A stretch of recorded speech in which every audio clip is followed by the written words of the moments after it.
یہ لو میرا قرآن، یہ لو میری سنت، یہ دکھلائے گی تم کو اب راہ جنت۔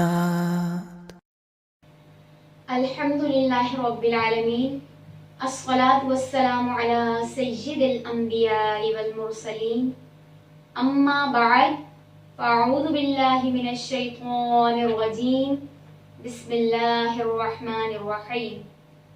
رب اشرح لی صدری ویسر لی امری واحلل عقدۃ من لسانی یفقہوا قولی۔ السلام علیکم ورحمۃ اللہ وبرکاتہ۔ انشاءاللہ آج کی کلاس میں ہم سورہ 3 کا لفظی و بامحاورہ ترجمہ و تفسیر سیکھیں گے۔ سورہ 3 مکی سورت ہے اور اس میں کل 8 آیتیں ہیں۔ سورہ 3 کے ترجمے پہ جانے سے پہلے سورہ 3 کی تلاوت کر لیتے ہیں۔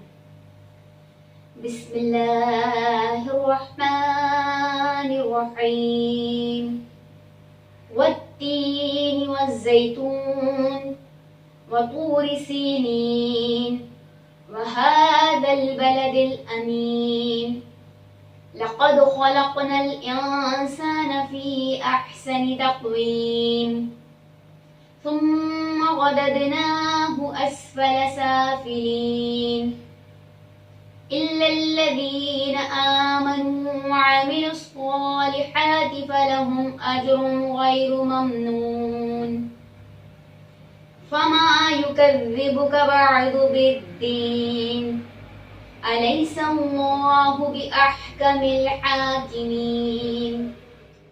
سورہ 3 کا لفظی اور بامحاورہ ترجمہ۔ بسم اللہ الرحمن الرحیم، شروع کرتی ہوں اللہ کے نام سے جو نہایت مہربان رحم کرنے والا ہے۔ و قسم، تینی انجیر، و اور زیتون زیتون، انجیر کی قسم اور زیتون، و اور توری تور، سینین سینا اور تور سینا، والتین والزیتون وطور سینین، انجیر کی قسم اور زیتون اور تور سینا، وہذا اور اس، بلدی شہر، امین امان والی کی، وہذا البلد الامین اور اس امان والے شہر کی، لقد البتہ بے شک، خلقنا پیدا کیا ہم نے، انسان کو، فی احسنی بہترین میں، تقویم ساخت، لقد خلقنا الانسان فی احسن تقویم بے شک ہم نے آدمی کو اچھی صورت پر بنایا، ثم پھر، رددناہ پھر لائے ہم اسے، اسفلا زیادہ نیچے، سافلین سب نیچوں سے، ثم رددناہ اسفل سافلین پھر اسے ہر نیچی سے نیچی حالت کی طرف پھیر دیا، الا مگر، الذین وہ، آمنوا جو ایمان لائے، وعملوا اور کام کیے جنہوں نے، صالحاتی اچھے، فلہم پس ان کے لیے، پس ان کے واسطے، اجرہم اجرن اجر ہے، غیر ممنون نہ ختم ہونے والا، الا الذین آمنوا وعملوا الصالحات فلہم اجر غیر ممنون مگر وہ لوگ جو ایمان لائے اور اچھے کام کیے انہیں بے حد ثواب ہے نہ ختم ہونے والا، فما تو کیا، یکذبک جھٹلا سکتی ہے آپ کو، بعد اس کے، بالدین معاملے میں قیامت کے، فما یکذبک بعد بالدین تو اب کیا چیز آپ کو انصاف کے جھٹلانے پر باعث ہے، الیسا کیا نہیں، اللہ اللہ، بأحکم الحاکمین بڑا حاکم سب حاکموں سے، الیس اللہ بأحکم الحاکمین کیا اللہ سب حاکموں سے بڑھ کر حاکم نہیں۔ سورہ 3 کی تفسیر کی طرف چلتے ہیں۔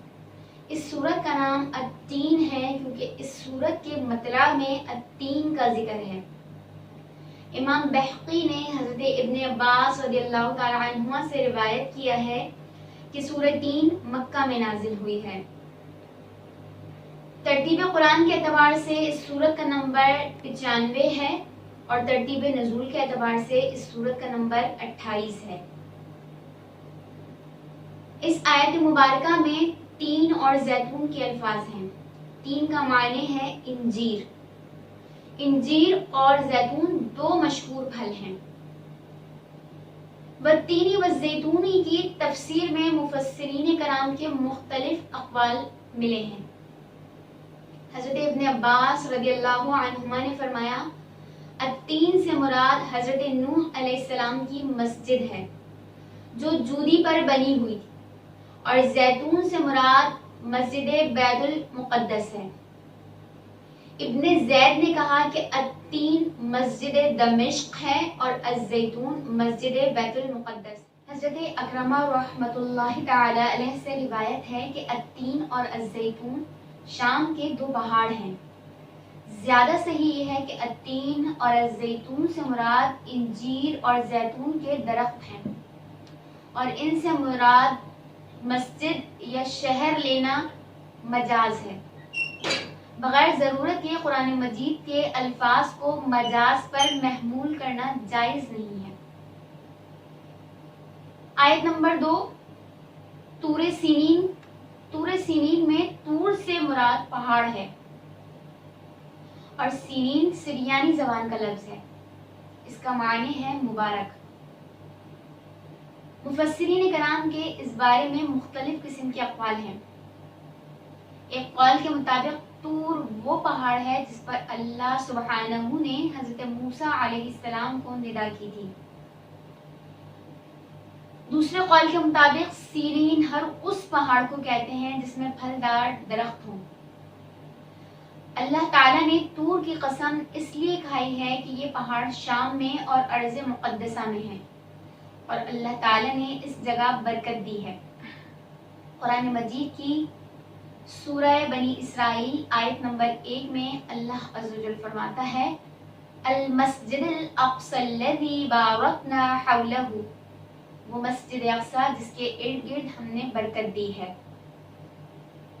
اس سورت کی آیت نمبر 3 وَهَذَا الْبَلَدِ الْأَمِينِ، اس آیت میں مکے کو امین فرمایا کیونکہ جو جانور یا انسان مکے میں داخل ہو وہ امن والا ہو جاتا ہے۔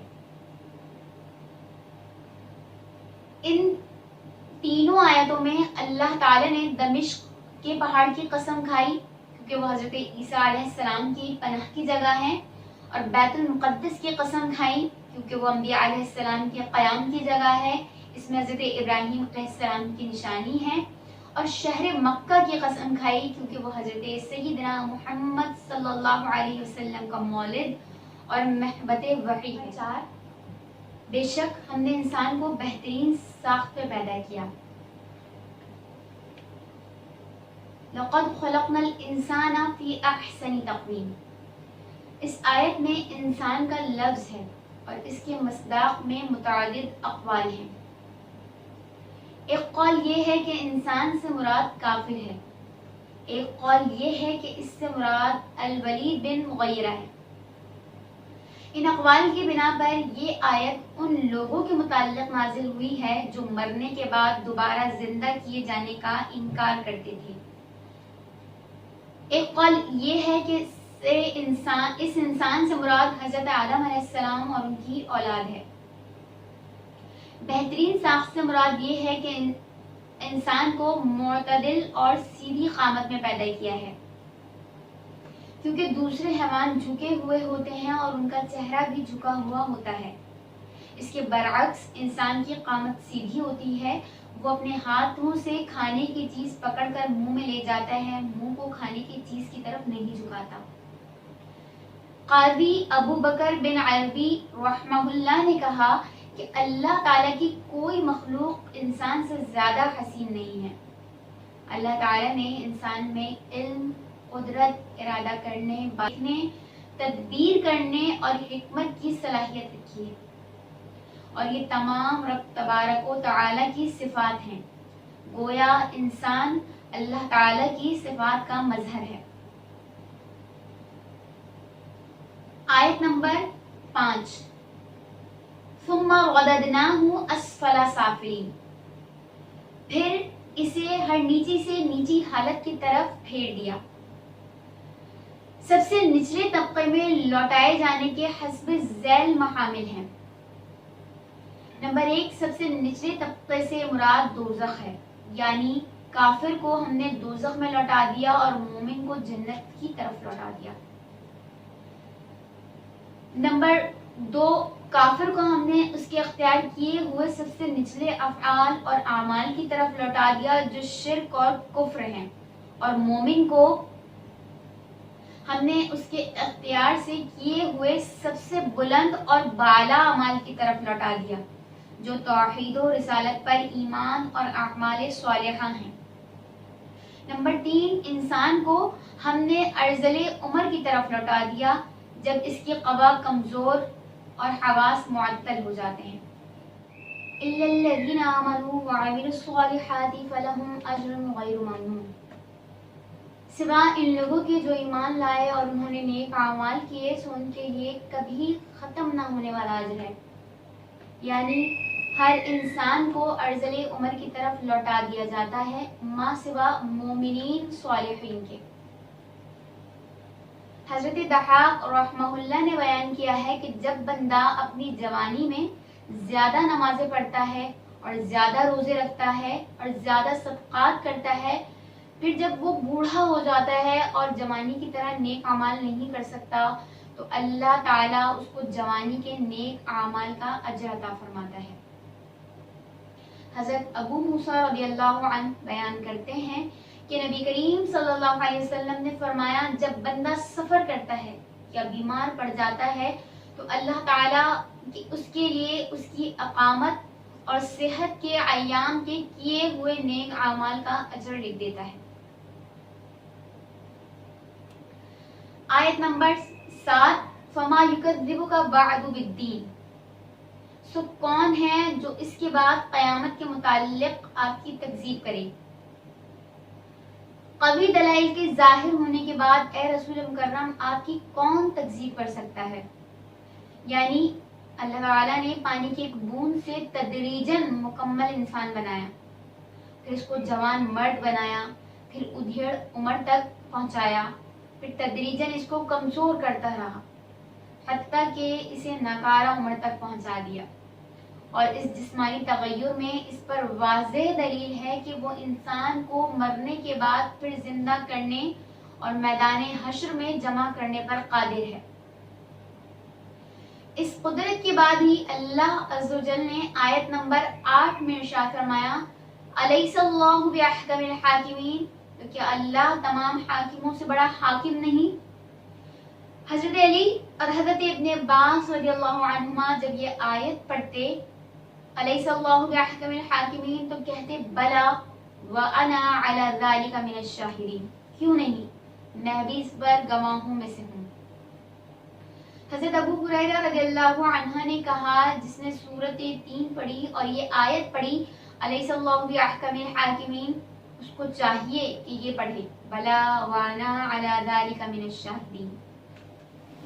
الحمدللہ ہمارا سورہ 3 کا ترجمہ اور تفسیر مکمل ہوا۔ اللہ کریم اس سورت کی فہم کے صدقے ہمارا شمار کامل ایمان والوں میں فرمائے اور ہمیں اعمال صالحہ کرنے کی توفیق عطا فرمائے۔ وما علینا الا البلاغ۔